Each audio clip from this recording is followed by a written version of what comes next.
A'udzubillahiminasyaitonirrajim. Bismillahirrahmanirrahim. Assalamualaikum warahmatullahi wabarakatuh. Waalaikumsalam warahmatullahi wabarakatuh. Abang, kakak, ayah, bunda, keluarga bebas riba Indonesia. Alhamdulillah hari ini saya Bang Imam Mutakin lagi ketemu dengan sahabat saya. Insya Allah kita akan sharing-sharing tentang kisah angsuran.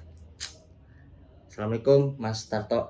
Waalaikumsalam. Waalaikumsalam. Ya Allah sahabat kita. Gimana Lama kabarnya? ketemu. Alhamdulillah.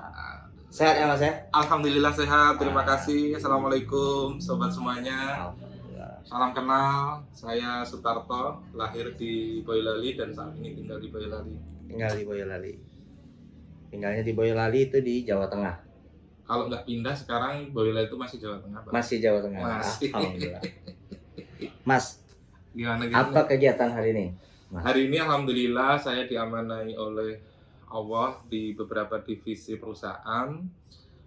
Salah satunya ada di perkapalan, kapal tangkap ikan, kemudian ada juga di desain and kontraktor. Kebetulan saya ada di situ juga. Kemudian kita juga ngurusi untuk industri produksi beras seperti itu, Bang. Kapal tangkap ikan, Mm-hmm. kontraktor, industri di bidang pertanian. Masya Allah. Banyak. Insya Allah. Mohon doanya untuk berkah, bermanfaat. Ngomong-ngomong, selama hidup nih, sekarang usia berapa Mas? Alhamdulillah baru 38. Baru 38. Hidup 38 tahun ini pernah nggak punya angsuran? Yang jelas pasti punya ya. Pasti Artinya punya. angsuran balas budi ke orang tua yang jelas. Angsuran balas budi. Angsuran apa dulu nih, Bang? Angsuran yang mungkin yang kredit mobil kah, motor, KPR, atau mungkin kartu kredit atau apa aja. Nah, Oke. Kalau ditanya apakah pernah saya punya angsuran, jawabannya pernah. Jadi ada beberapa, kalau pertanyaan ada tadi jawabannya ada berapa, memang ada beberapa. Dulu saya pernah angsur mobil pick up. Kemudian di awal-awal saya bangun bisnis itu pernah juga pakai bank untuk permodalan. Tapi endingnya nah ditanya dulu nanti. Pokoknya pernah aja deh. pernah. Mobil ya. Mobil. Mobil untuk bantu usaha. Betul. Usaha apa yang dibantu waktu itu? Jadi dulu kita itu awal-awal dari Kalimantan tahun 2012-an ke 13 gitulah. Itu saya balik dari Kalimantan, kemudian membangun bisnis, kemudian waktu itu pikir saya adalah kayaknya perlu punya mobil pick up lah gitu kan untuk produktivitas usaha kayak gitu. Nah, alhamdulillahnya harus pakai angsuran. Pakai waktu angsuran. itu. Usahanya apa Mas? Kok perlunya pick up? Dulu saya supply awal-awal saya dari Kalimantan Barat pindah ke Jawa, yang pertama saya itu pembenihan ikan. Terus bersamaan itu juga saya itu supply buah. Jadi memang butuh armada pickup waktu Armada. itu. Suplai Gitu. ikan, buah, perlu armada buat nganter-nganter orderan. Ya, betul sekali. Insya Allah. Ih, saya sambil gerak-gerak nih, Bang. Pasti ada apa-apa ini. Itu sudah lunas ya sekarang ya Mas ya? Sudah lunas. Sudah lunas. Sudah 2 tahun 3 tahunan yang lalu lah. Oh, Kayak 3 gitu. tahun lunas. Tapi alhamdulillahnya mobilnya waktu itu saya belum punya ilmu soal riba lah.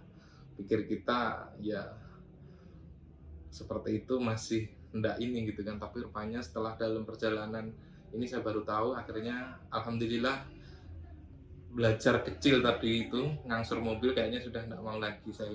Nggak mau lagi. Deket-deket riba, jangan. Jangan. Terus apa yang dirasakan Jadi waktu gini, ada angsuran dulu? sedihnya gini ya, angsuran itu membuat waktu kayaknya terlalu cepat. Kebahagiaan kita menjadi berkurang bersama keluarga. Karena gini, seringkali asumsi kita mengambil angsuran itu, ini perasaan saya gitu, pasti orang tidak menghitung sampai sedetail orang-orang ekonomi mungkin ya. Harusnya rasio utang yang pantas itu berapa kayak gitu, enggak. Paling enggak, kalau saya dulu tuh kayaknya bisa gitu aja. Akhirnya bisa beneran, bisa pusing pokoknya. Akhirnya bisa pusing beneran, walaupun sampai lunas gitu kan. itu yang membuat terseok-seok gitu loh, terseok-seok. Terus kemudian kayaknya kok bentar-bentar sudah jatuh tempo. Kemudian sama yang jelas, saya rasakan hubungan sama suami istri itu agak kurang ini, karena kan masih uangnya pas-pasan, kemudian kita harus ini dan itu kayaknya masih. Tapi setelah sekarang udah 3 tahun, 4 tahun kita nggak pernah bersentuhan dengan angsuran untuk beberapa hal, banyak hal, bahkan kalau saya nggak cash itu nggak mau beli gitu. Rasanya kita lebih rileks sama keluarga. Banyak hal lah yang bisa kita positifkan energi kita setelah nggak punya utang. Jangan Jangan berutang.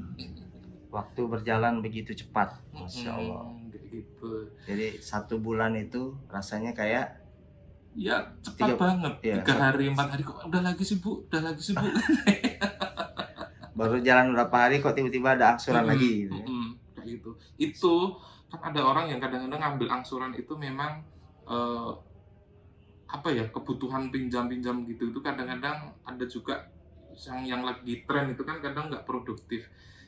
Wong saya ngambil uang untuk angsuran itu aja, itu bahasa ekonominya untuk produktif itu aja nggak nyaman, apalagi yang iseng-iseng kayak gitu saya nggak tahu lah. Saya nggak pernah pinjam angsuran untuk iseng-iseng untuk beli ini itu enggak, tapi sangat mengganggu sih, sangat mengganggu. Kayaknya usia saya itu sebenarnya ini kan nampak masih muda terus, nggak pernah mikir utang bang. Masih 38 kan. 38 Dan lunas terakhir usia 34. Betul bang. Apa yang jadi motivasi lunas dan tidak mengulangi lagi? Yang jelas kata kiai saya sering bilang, dan itu saya yakini sampai sekarang, hidup itu hanya Allah yang boleh mendikte kita.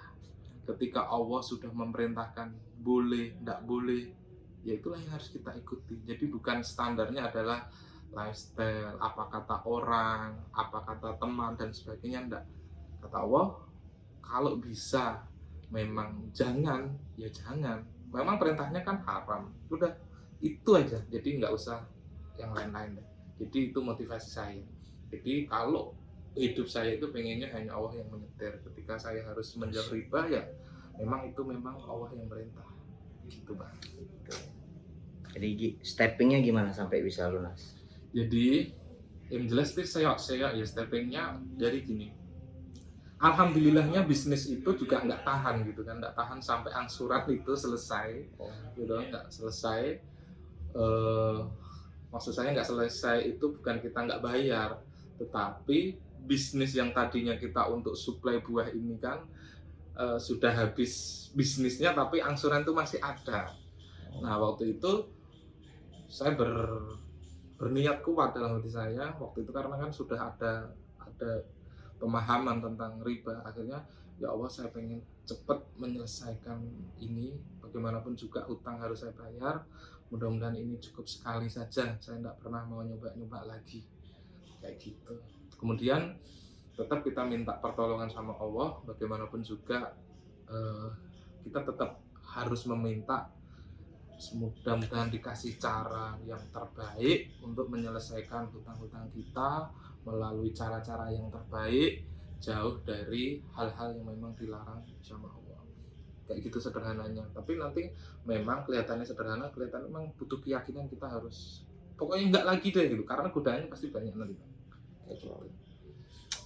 Yakin hanya Allah yang boleh mendikte, punya keinginan kuat, punya rasa jerah yang kuat juga. Ya. Jerah. Sangat jerah.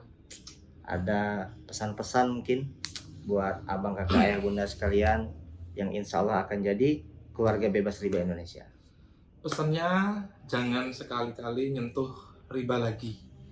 Jangan pernah mempertaruhkan kebahagiaan kita, ketenangan kita dengan kita coba-coba riba. Jangan karena pengen dilihat pengen dilihat kita, eksistensi kita di teman-teman, di masyarakat tetangga, akhirnya kita bermain-main seperti itu. Yakin masih banyak cara untuk mendapatkan atau mendongkrak bisnis kita tanpa harus kita menyentuh riba. Sekali kita nanti mencoba riba, pasti bisa saja nanti terulang lagi, yang dulunya 1 juta nambah lagi. Makanya jangan coba-coba begitu, pasti nanti akan ada cara yang lain untuk menginikan, nggak harus pakai riba. Jadi pesannya itu, kemudian cukup Allah lah yang mendikte kita, sudah zamannya kita harus hidup ini pertanggungjawabannya dengan kita sama Allah. Jadi bukan kata orang, apa tetangga, apa kata apalah sampai ibaratnya, kita harus standarnya menurut saya dan keyakinan saya, karena itu perintah dari kiai saya dan memang betul, cukup Allah yang mendikte kita, Bukan manusia. bukan manusia. Kalau harus tersenyum itu senyum-senyum karena perintahnya Allah. Ini loh Allah yang merintah gitu. Masya Allah. Luar biasa bincang-bincang singkat dengan salah satu sahabat saya, Mas Tarto dari Jawa Tengah, dari Boyolali. Semoga bisa diambil manfaatnya. Kita doakan semoga usaha beliau makin maju, usaha beliau semakin besar, semakin lancar, semakin banyak orang-orang yang bisa dibantu, yang ada di sekitar tempat tinggalnya, yang ada di sekeliling pergaulannya. Semoga dijadikan usahanya usaha yang berkah, usaha yang juga menopang dakwah, yang bisa bantu anak yatim penghafal Quran, bisa bantu orang-orang miskin yang ada di sekelilingnya. Dan kita doakan untuk seluruh keluarga besar Bebas Riba Indonesia, abang kakak ibu sekalian, kita doakan bisa hidup tenang tanpa hutang, hidup bahagia tanpa riba, hidup berkah di jalan Allah. Sampai jumpa di perbincangan selanjutnya dengan Bang Imam dan tamu-tamu spesial yang lainnya. Yang baik-baik dari Allah, yang kurang baik dari saya, mohon maaf. Barakallahu fikum, billahi taufiq wal hidayah. Wassalamualaikum warahmatullahi wabarakatuh.